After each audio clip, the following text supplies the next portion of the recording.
যে হিরণ্যকশিপুকে ভগবান নৃসিংহ রূপ ধারণ করে বধ করেছিলেন। তাই হিরণ্যাক্ষের পুত্র কালনেমি সে জন্ম নিল কংস হয়ে, আর তার 6 পুত্র ওরা এসে জন্ম নিল দেবকীর ঘরে। তাহলে তত্ত্বগত দিক থেকে দেবকীর 6 পুত্র আর কংসের মাঝে সম্পর্ক কি? বাবার সন্তান তত্ত্বগত দিক থেকে। আর এখানে তো অভিনয় করছে, লীলা মানে কি? অভিনয়। অভিনয়ে কি? মামা ভাগ্নে, কিন্তু ওরা তো পূর্ব জন্মে কি ছিল? বাবা সন্তান। বলেন তোদের বাবার হাতে মৃত্যু হবে, কংসের হাতে মৃত্যু হইল। আমরা জানলাম মামা ভাগ্নেকে মারলো, কিন্তু তত্ত্বগত দিক থেকে হিরণ্যকশিপুর অভিশাপটা কি ছিল? বাবার হাতে তোদের মৃত্যু হবে। ওই বাবার হাতে 6 পুত্রের মৃত্যু হলো। এই 6 পুত্র কে? 6 পুত্র হলো 6টা রিপু। কাম, ক্রোধ, লোভ, মোহ, মদ, মাৎসর্য। মনে রাখবে, এই 6টা রিপুকে কেউ যদি হত্যা করতে না পারে, অর্থাৎ নিয়ন্ত্রণ করতে না পারে, কোনদিন তার গোবিন্দ প্রাপ্তি সম্ভব নয়। কেন তাদের এই পরিণতি হলো? তাহলে কংস ছিল কালনেমি নামক এক অসুর। পূর্ব লীলায় এই যে দেবকীর 6 পুত্র, ওই 6 পুত্র ওরা কে? কৃষ্ণ আসার আগে তাদের মৃত্যু কেন হলো? দেখুন, এই বিষয়গুলো অনেক গভীর ভাবে বুঝতে হবে। এই তত্ত্ব না বুঝলে লীলার পুষ্টি সাধিত হয় না। আমরা অনেকেই এই তত্ত্বগুলো জানি না। আমরা জানি কংসের কারাগারে ভগবান এসেছেন, এর আগে দেবকীর 6 পুত্রকে কংস বধ করেছে। কিন্তু কংস কেন বধ করবে? কারণটা কি? গতকাল বলেছিলাম, আমার এমন একটা পরিবারের জন্ম কেন হলো, আমি দুঃখ কেন পাচ্ছি, আমার গায়ের বর্ণ এমন কেন? আমরা ভগবানকে দোষী। মনে রাখবে, আমরা আমাদের কর্মের ফসলকে ভোগ করছি।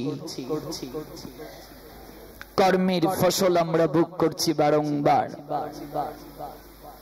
কর্মটা গুরুত্বপূর্ণ। কর্মের কারণেই মানুষ দুঃখ পায়। সুখ প্রাপ্তি ঘটে মানুষের, কর্মের কারণে মানুষের আনন্দ প্রাপ্তি ঘটে। দেবকীর 6 পুত্র ওরা কারা? ব্রহ্মার মানস পুত্র, যার নাম মরীচি। সেই ব্রহ্মার মানস পুত্র মরীচির ছিল 6 পুত্র।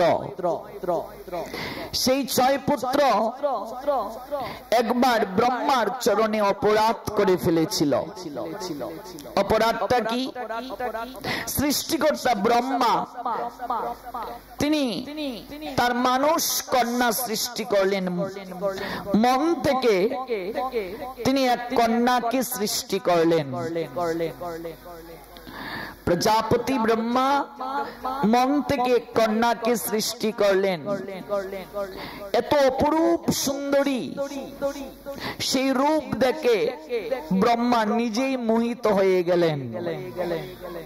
সামনের দিকে যখন অগ্রসর হবেন, তখন এই মরীচির 6 পুত্র দাদুর এই কার্য দেখে ওরা হাসতে শুরু করলো যে তুমি স্বয়ং প্রজাপতি, তুমি সৃষ্টির দেবতা, আর তুমি তোমার নিজের কন্যার রূপ দেখে মুগ্ধ হয়ে গিয়েছ। আচ্ছা, তাহলে এখানে একটা প্রশ্ন আসতে পারে, ব্রহ্মা তার নিজের কন্যার রূপ দেখে মুগ্ধ হয়ে গেলেন, সামনের দিকে অগ্রসর তিনি হলেন, তো তার নাতি 6 জন এই দৃশ্য দেখে টিকা টিপ্পণী করেছে, কটূক্তি করেছে, হাসাহাসি করেছে। এটা তো অযৌক্তিক কিছু নয়। সাধারণ দৃষ্টিতে তো এটাই মনে হতে পারে, অযৌক্তিক কিছু নয়। কিন্তু ব্রহ্মা সেই মরীচির 6 পুত্রকে অভিসম্পাদ দিয়ে দিলেন যে আমায় দেখে তোমরা হাসাহাসি করছো, আমাকে টিকা টিপ্পণী করছো, আমি অভিসম্পাদ দিলাম অসুর কুলে তোমাদের জন্ম হোক। আচ্ছা, তাহলে ব্রহ্মা যদি নিজের কন্যার রূপে মুগ্ধ হয়ে যায়, হ্যাঁ, তাকে আমরা সম্মান করছি, শ্রদ্ধা করছি, এরকম সাধারণ অল্প বুদ্ধি সম্পন্ন ব্যক্তির মনে প্রশ্ন আসতে পারে কিনা? এই 6 পুত্র তো খারাপ কার্য করেনি, প্রতিবাদ করেছে, তাহলে তাদেরকে অসুর কুলে কেন যেতে হলো?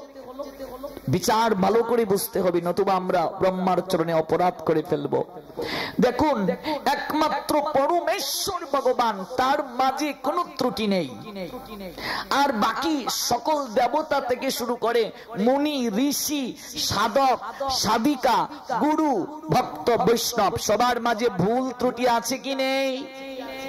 আমি কখনো বলতে পারবো না যে আমি 100% শুদ্ধ, আমার মাঝেও ভুল রয়েছে, আমার মাঝেও ত্রুটি রয়েছে। আমি যেহেতু মানুষ, আমার মাঝে ভুল হতে পারে না? আচ্ছা, আমি 3 ঘন্টা আলোচনা করি, তার মধ্যে বিপদ টান কিছু হতে পারে না, ভুল হতে পারে না? বারবার বলছি, ভুল তো হতেই পারে, অস্বাভাবিক নয়। মুনি ঋষি থেকে শুরু করে দেবতা, গুরুদেব যেহেতু দেহদারী, তারও ভুল ত্রুটি আছে কি নেই? আছে।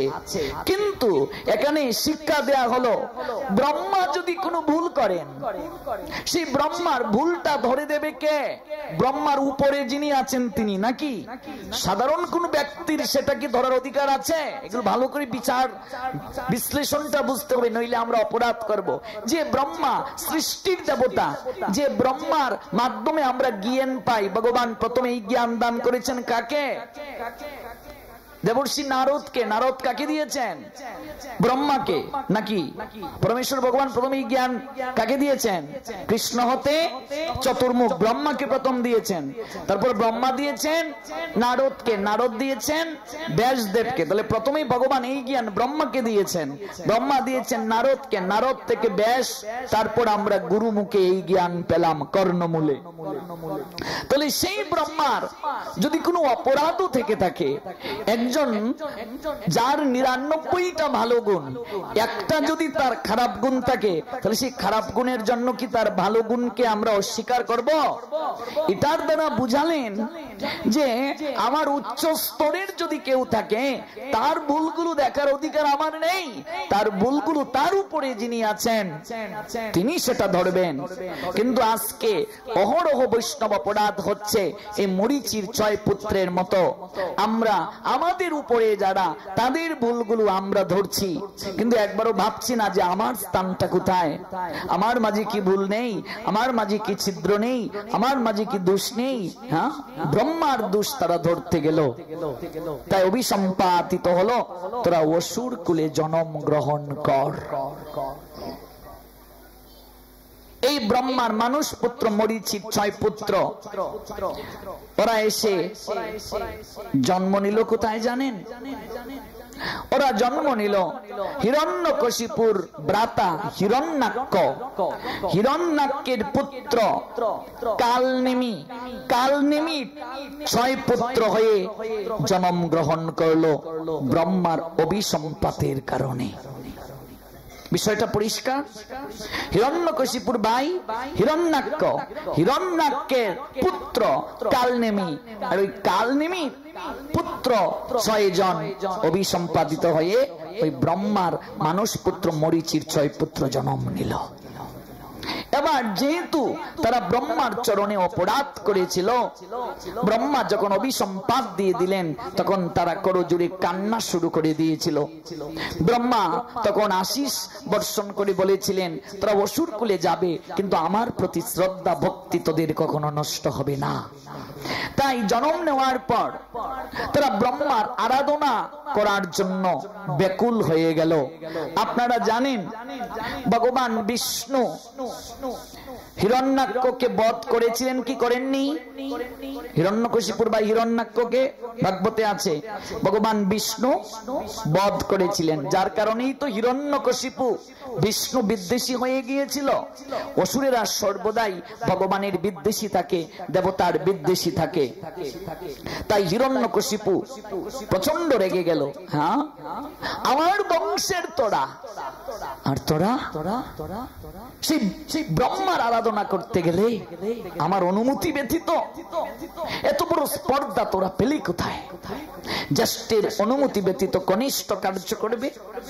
যা তোরা পূর্বপুরুষদের পরম্পরার প্রতি সম্মান রাখিসনি বলে আমি অভিসম্পাত দিয়ে দিলাম, তোদের পিতার হাতে যেন মৃত্যু হয়। তোদের পিতা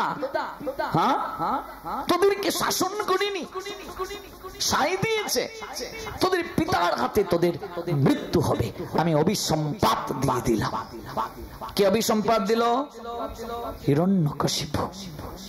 যে হিরণ্যকশিপুকে ভগবান নৃসিংহ রূপ ধারণ করে বধ করেছিলেন। তাই হিরণ্যাক্ষের পুত্র কালনেমি সে জন্ম নিল কংস হয়ে, আর তার 6 পুত্র ওরা এসে জন্ম নিল দেবকীর ঘরে। তাহলে তত্ত্বগত দিক থেকে দেবকীর 6 পুত্র আর কংসের মাঝে সম্পর্ক কি? বাবার সন্তান, তত্ত্বগত দিক থেকে। আর এখানে তো অভিনয় করছে, লীলা মানে কি? অভিনয়। অভিনয়ে কি? মামা ভাগ্নে, কিন্তু ওরা তো পূর্বজন্মে কি ছিল? বাবা সন্তান। বলেন তোদের বাবার হাতে মৃত্যু হবে, কংসের হাতে মৃত্যু হইল। আমরা জানলাম মামা ভাগ্নেকে মারলো, কিন্তু তত্ত্বগত দিক থেকে হিরণ্যকশিপুর অভিশাপটা কি ছিল? বাবার হাতে তোদের মৃত্যু হবে। ওই বাবার হাতে 6 পুত্রের মৃত্যু হলো। এই 6 পুত্র কে? 6 পুত্র হলো 6টা রিপু। কাম, ক্রোধ, লোভ, মোহ, মদ, মাৎসর্য। মনে রাখবে, এই 6টা রিপুকে কেউ যদি হত্যা করতে না পারে, অর্থাৎ নিয়ন্ত্রণ করতে না পারে, কোনদিন তার গোবিন্দ প্রাপ্তি সম্ভব নয়। এই 6টা রিপু যার হৃদয়ে দমন হয়েছে, তখনই ভগবান তার হৃদয়ে আবির্ভূত হন, তার আগে নয়। কেন কৃষ্ণ আগে আসলেন না? কেন 6টা পুত্র আগে আসলো? কাম, ক্রোধ, লোভ, মোহ, মদ, মাৎসর্য। এই 6টা রিপু একটা জন্ম নিল, আচার মেরে মারলো, আরেকটা জন্ম নিল, আচার মেরে মারলো। ওই 6 পুত্র যখন মারা গেল, তখনই গুরুর তত্ত্ব বলরাম, সপ্তম গর্ভের সন্তান, গতকাল শুনেছি, যুগমায়ার আকর্ষণে রোহিণীর গর্ভে ট্রান্সফার করা হলো। মনে রাখবে, ওই 6 রিপু দমন যখন হয়, তখনই গুরু কৃপায় ভক্তি লাভ হয়, আর ভক্তি লাভেই ভগবান তখন অষ্টম হয়ে আবির্ভূত হন। এই হলো তত্ত্ব। 6 সন্তান, 6 রিপুর প্রতীক। 6 রিপু দমন হলো। গুরুতত্ত্বের আধার হচ্ছেন বলরাম। বলরাম হলেন নিতাই। হেন নিতাই বিনে ভাই, রাধা কৃষ্ণ পাইতে নাই, দৃঢ় করি ধরো নিতাইয়ের পায়। নিতাই মানে বলরাম, মানে গুরুতত্ত্বের আধার। গুরু ছাড়া গৌরাঙ্গ প্রাপ্তি সম্ভব? আপনি জগন্নাথের মন্দিরে যান, প্রথমে কার বিগ্রহ? জগন্নাথের বিগ্রহ না, বলরামের বিগ্রহ। প্রথমে বলরাম, মাঝখানে কে? সুভদ্রা, এরপরে কে? জগন্নাথ। বলরাম মানে গুরুতত্ত্ব। এই পুরীতে রথ যখন হয়, দেখবেন বলরামের রথের চাকা 14টা। 14 চাকা মানে 14 ভুবন। ওই গুরু কৃপা লাভ হলেই ভক্তি দেবী জাগ্রত হন। সুভদ্রা হচ্ছেন ভক্তি দেবী, যুগমায়া তত্ত্ব। আর ওই ভক্তিতেই ভগবান বাধা পড়েন, তাই সুভদ্রার পরে জগন্নাথ। অর্থাৎ ভক্তিতে ভগবান বশীভূত হন। ভক্তি ব্যতীত ভগবানকে প্রাপ্তি কখনো সম্ভব নয়, সম্ভব নয়, সম্ভব নয়। দেখি রিপু 6 জনা, তারা কথা শুনে না, সাধন পথে চলতে আমায় করে গো মানা। তারা 6 জনার 6 দিকে টানে, কেউ কথা কেউ মানে না। গুরু আমার উপায় বলো না, গুরু আমি তোমায় ডাকতে পারলাম না, গুরু আমার উপায় বলো না। গুরু মায়ার জালে পড়ে রইলাম, তোমায় ডাকা হলো না। সংসারের সংসারী হই, আমি সংসারের সংসারী হয়ে গেছি, হাতে পায়ে মায়ার বেরি। সংসারের সংসারী হই, হাতে পায়ে মায়ার বেরি। হ্যাঁ, মায়ার বাঁধন করে ছিদন, মায়ার বাঁধন করব ছেদন। উপায় গুরু বলো না, গুরু আমার উপায় বলো না, গুরু তোমায় ডাকতে পারলাম না। দেহের রিপু 6 জনা, তারা কথা শোনে না, সাধন পথে চলতে আমায় করে গো মানা। তারা 6 জনার 6 দিকে টানে, কেউ কথা কেউ মানে না। গুরু আমার উপায় বলো না, গুরু আমি তোমায় ডাকতে পারলাম না। 6 রিপু দমন, গুরু তত্ত্বের প্রকাশ, তারপর গোবিন্দ আসলেন। তাহলে দেবকীর কেন গর্ভটাকে আশ্রয় করতে হলো? এই প্রশ্নের সমাধান প্রয়োজন। তার কারণ দেবকী বসুদেব ওরা কঠিন থেকে কঠিন আরাধনা করেছিলেন। কি আরাধনা করেছিলেন? কয় বছর আরাধনা করেছিলেন? দেবতার গণনায় আরাধনা করেছিলেন 12,000 বছর। তাহলে দেবতার গণনা একটু আগে জানো। মানুষের 6 মাস মানে স্বর্গ রাজ্যে দেবতাদের 12 ঘন্টা। মানুষের 1 বছর মানে স্বর্গে দেবতাদের 1 দিন। গীতা যারা পড়েছেন 2টা অয়ন পেয়েছেন কি পান নাই? উত্তরায়ণ, দক্ষিণায়ন। 6 মাসে উত্তরায়ণ, 6 মাস দক্ষিণায়ন। মহামহিম বিশ্বের লীলা আপনাদেরকে শুনিয়েছিলাম আমি, যারা শুনেছেন। 57তম দিন পর্যন্ত সরসজ্জায় রইলেন, ওই উত্তরায়ণ সংক্রান্তির জন্য অপেক্ষা করেছিলেন। তাই স্বর্গে 1 দিন মানে মনুষ্য লোকে 1 বছর। কথা জন্ম